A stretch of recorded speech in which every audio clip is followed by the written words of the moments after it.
Olá pessoal, muito bom dia. Hoje são 28 de outubro de 2021, quinta-feira, aí sabe, tem live às 19 horas. Bom, gente, na descrição o link para esta matéria. Ministros do STF consideram o relatório de Renan fraco e velha mídia começa a entregar os pontos. Diga alguma coisa que a gente não vem dizendo desde o início da CPI, ou até mesmo antes, até na época da sua criação. Se inscreve, comenta, compartilha, deixa seu like, seu dislike. Na descrição do vídeo tem chave Pix, tem conta bancária e o nome dessa galera maravilhosa que nos ajudado. Lembrando que hoje à noite, live política às 19 horas. Hein? Vamos à matéria?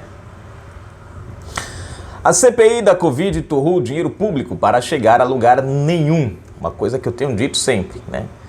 Seria interessante que o dinheiro aplicado ali dentro da CPI fosse descontado do salário dos senhores senadores. Talvez, gente, nós tivéssemos uma CPI que realmente tivesse feito o seu papel. Mas como não sai do bolso deles... Em consequência, o relatório de Renan Calheiros é medíocre. Afinal, o que mais poderia se esperar desse senador? Vamos lá. Reportagem do site UOL do Grupo Folha começa nitidamente a entregar os pontos. É a velha mídia que deu todo o apoio às traquinagens de Renan tentando escapar do vexatório desfecho. Eis o que diz a repórter Carolina Brigde. Ministros do STF, Supremo Tribunal Federal, consideraram fraco o relatório final da CPI da Covid. Olha o título, hein? Um dos ministros ouvidos pela coluna em caráter reservado afirmou que seria difícil o relatório resultar em punição ao presidente. Segundo esse ministro, o crime imputado pela CPI a Bolsonaro com indícios mais consistentes é o de omissão pela demora no início da vacinação contra a Covid no país. Ainda assim, seria necessário comprovar que, na comparação com o cenário internacional, o Brasil ficou mesmo para trás na imunização da população. Ora, se o Brasil é o terceiro, quando começou a vacinação, o Brasil começou sendo o quarto país do mundo a mais vacinar. Né? E é bom lembrar aqui que o maior crime que o ministro aqui fala é o crime pelo atraso da vacinação. Aqui nós temos duas coisas interessantes. Primeira, a vacinação, a primeira dose de vacina foi em dezembro, 14 de dezembro de 2020. Foi a primeira dose, isso nos Estados Unidos. Não estava ainda aprovada nem sequer aqui no Brasil. A Anvisa só veio aprovar vacinas aqui no Brasil mais para frente, bem mais para frente. Quer dizer, mesmo que Bolsonaro quisesse, não podia. Tem que se entender isso. Segundo ponto, havia a questão da regulamentação do nosso código de registro, que teve que ser alterado pelo Senado, dada as condições que a própria Pfizer havia colocado em seu contrato. Então é bom lembrar que essa votação ocorreu apenas em fevereiro. E no finalzinho de fevereiro para o início de março foi que saiu o resultado. E foi ali que o presidente realmente pôde liberar a compra das vacinas, né? Então é importante se entender esse cenário, primeiro, para depois dizer que o presidente atrasou. Quem foi que atrasou? Presidente, por que ele atrasou? O que aconteceu nesse inteirinho? Né? E, enfim, e também lembrar que em julho de 2020, em julho, Bolsonaro já havia separado 20 bilhões de reais. Então, não tem crime do presidente. E aí é como o ministro fala, teria que se comprovar que esse atraso resultasse numa perca para o Brasil, no sentido de, em comparação com os outros países. Pô, nós começamos e logo estávamos em quarto lugar. Agora estamos aí em terceiro, quase chegando para segundo lugar, o país que mais vacina gente no mundo. E detalhe, gente, o Brasil tem 210 milhões de brasileiros. 215, 220, por aí. Né? Você tem países muito menores que o nosso e estão lá atrás, pra você ver. Pega essa, só pra você, né? E a dificuldade que é aqui no Brasil, dada a nossa geografia. Enfim, mesmo assim, Brasil. Então, quer dizer, não tem como criminalizar o presidente. Ora, tal comprovação é impossível. A mesma reportagem lembra o que disse o ministro Luiz Roberto Barroso, que foi justamente quem determinou ao Senado Federal a instalação da malfadada CPI. O ministro Luiz Roberto Barroso disse que o relatório final da CPI tinha mais conotação política do que jurídica. Colocar ou não um rol de crimes num relatório é uma decisão política, mas a implicação jurídica é bem reduzida, porque não interfere no juízo que o Ministério Público fará dos fatos que foram apurados, disse Barroso. Está exposta de maneira escancarada o vexame e a vergonha que foi essa CPI, utilizada tão somente para fazer politicagem e perseguir pessoas de bem. E aí finaliza aqui a matéria. Gente, cara, você que é de esquerda, cara, reconheça os fatos. Tá, você pode continuar sendo de esquerda, não tem problema, mas seja um cara consciente, pelo menos. Defenda, se você é de esquerda aí, tudo bem, né? Tem suas pautas lá que você acredita, defenda. Agora, seja coerente, seja sensato, não seja um defensor cego da coisa que ignora a realidade, que ignora os fatos. Sabe? Tem gente que defende a esquerda e tá tão cego que fala, não, Bolsonaro é criminoso. Porque se apega à narrativa, vê os fatos, mas não aceita. E é por isso que muitas vezes, o Brasil não anda. O brasileiro precisa aprender a pensar com responsabilidade, a defender sua pauta com responsabilidade. Não transformar isso numa bandeira e criar uma ilusão de que não importa o quanto o outro faça certo, tá errado. A gente tem que olhar para essa situação da seguinte maneira, gente. Ó, eu sou de direita, vamos supor. Eu sou conservador. Aí vamos supor, é uma suposição que, infelizmente, eu uso a palavra infelizmente, porque seria bacana que funcionasse e o povo fosse realmente, né, alcançado por isso e realmente fosse beneficiado de verdade. Mas vamos supor que a esquerda hoje ocupasse a presidência da República. E o presidente de esquerda atuasse com coerência, com honestidade, atuasse dentro dos princípios, né, da lei, da ordem, respeitasse o dinheiro do contribuinte, não atuasse com corrupção. Ainda que eu seja conservador, mas se eu tenho um presidente de esquerda que está lá atuando pelos princípios, pela moral, pela ética, por mais que eu não goste que o cara é de esquerda, eu tenho que aceitar o fato que o cara está fazendo um bom governo. Eu tenho que aceitar esse fato, porque o cara está fazendo. É a mesma coisa, amanhã vem um presidente de direita, um conservador. O cara começa a entrar na prática da corrupção. Eu não posso fechar os olhos e fingir que nada está acontecendo. Eu tenho que abrir meus olhos e falar, cara, desculpa, você pode ser conservador no nome, mas você está agindo como pilantra. Eu tenho que reconhecer que esse governo está errado. Então é isso que eu chamo a atenção hoje. Não adianta fechar os olhos para a realidade, para a verdade. É enganar a si mesmo. É a mesma coisa de você assistir a Globo e acreditar naquilo ali, sabendo que tudo ali é feito com um único objetivo: derrubar um governo.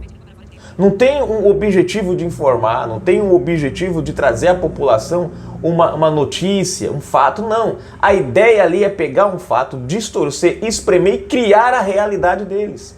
Então quem assiste a Globo, assiste sabendo que tudo que vai sair ali tem ideologia, não tem imparcialidade. Entendeu?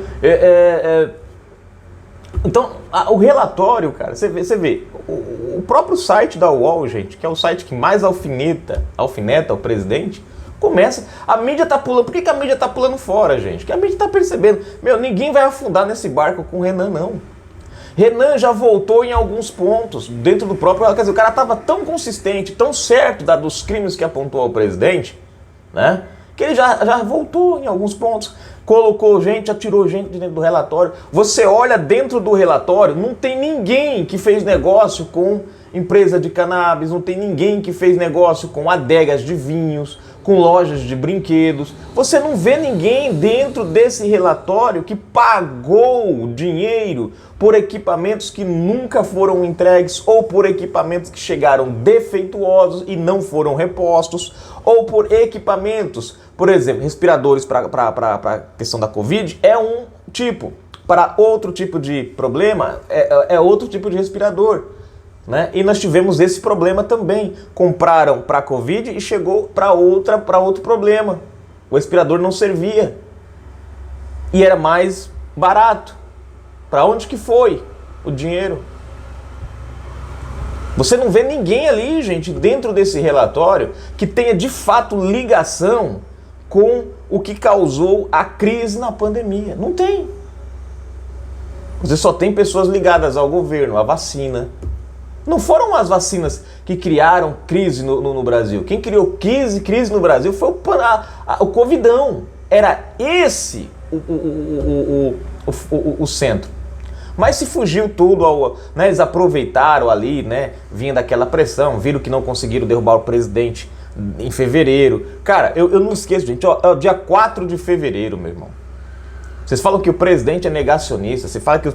Meu, pega aí, dia 4 de fevereiro, tá no YouTube, tá no Google, dia 4 de fevereiro tem um projeto, cara, que o presidente envia pra Câmara, pedindo pra declarar aquele negócio, o alerta sanitário no Brasil.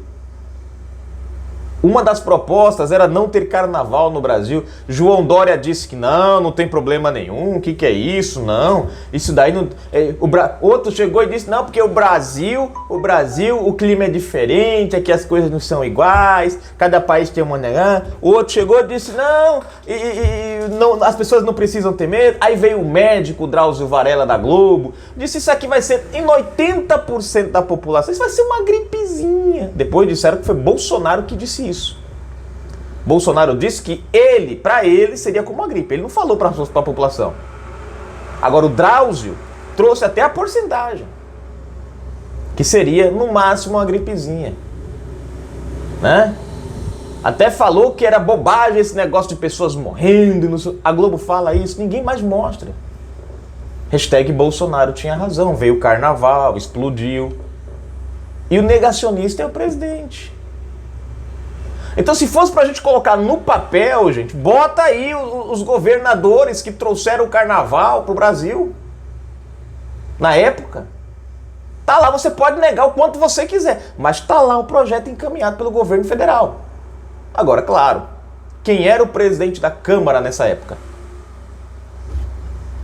Não preciso dizer mais nada, né? Então tá aqui, gente. Os próprios ministros do STF dizem que a ação, o relatório, na verdade, é muito fraco. Renan Calheiros, gente, começa a ficar sozinho. Ó, o Aziz foi o primeiro a pular fora. Disse, olha, desculpa, mas aqui...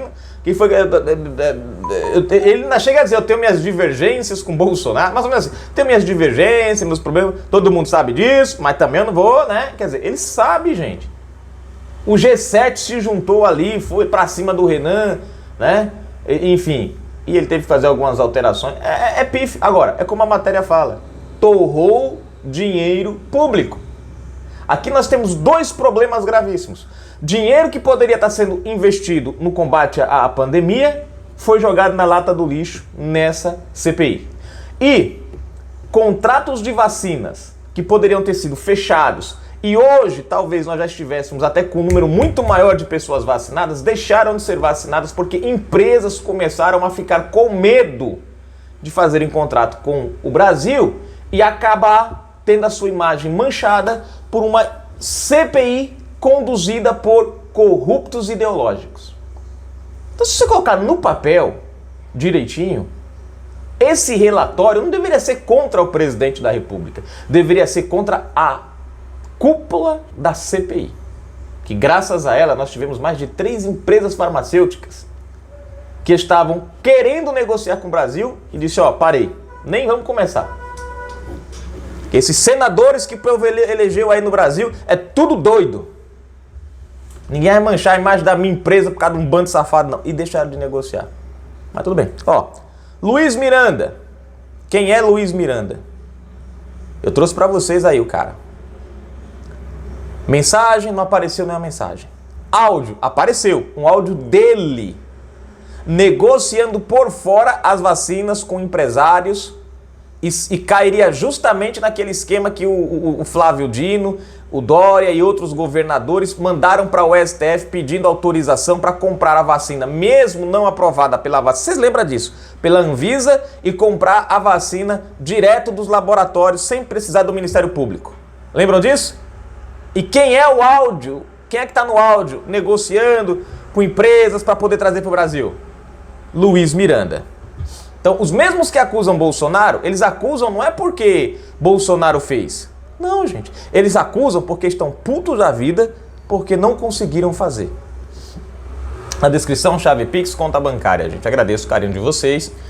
Ó, se você não é um colaborador, seja um colaborador do nosso canal. Na descrição tá tudo bonitinho aí, gente. Tem o Pix, a conta bancária. Escolha o método. Ajude a gente, dê aquela forcinha, tá? Eu peço a vocês, ajudem o canal para que o canal cada dia mais se fortaleça, né? A gente tem tido um pouco de deficiência dos vídeos aqui, porque, gente, eu tenho que fazer trabalho por fora para poder complementar a renda aqui, né? Que o negócio tá fácil, não. A caneta do Salamão, ô caneta miserável aquele ministro. Mas tudo bem, uma hora isso passa, não é possível. Fui, gente.